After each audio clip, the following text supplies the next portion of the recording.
This one hidden YouTube button is exposing everything you do on YouTube, and most people don't even know where to find it.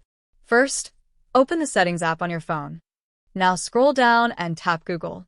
On the next screen, tap your Google account or email address at the top. Now tap Manage your Google account. This will open your Google account settings. At the top of the screen, swipe left and tap the Data and Privacy tab. Now scroll down until you reach the section called History Settings. Here, you'll see the activity settings connected to your Google account. Tap YouTube History. This is the setting that controls whether your YouTube activity is saved to your Google account. On the next page, look for the option that controls your YouTube history.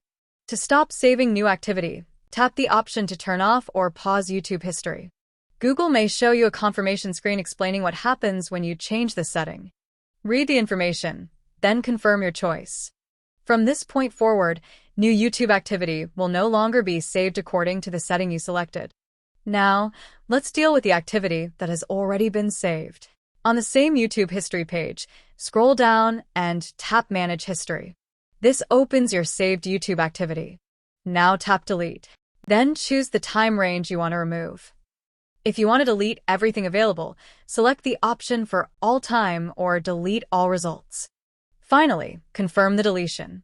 One important thing to understand: changing your YouTube history setting and deleting your saved activity are two separate actions.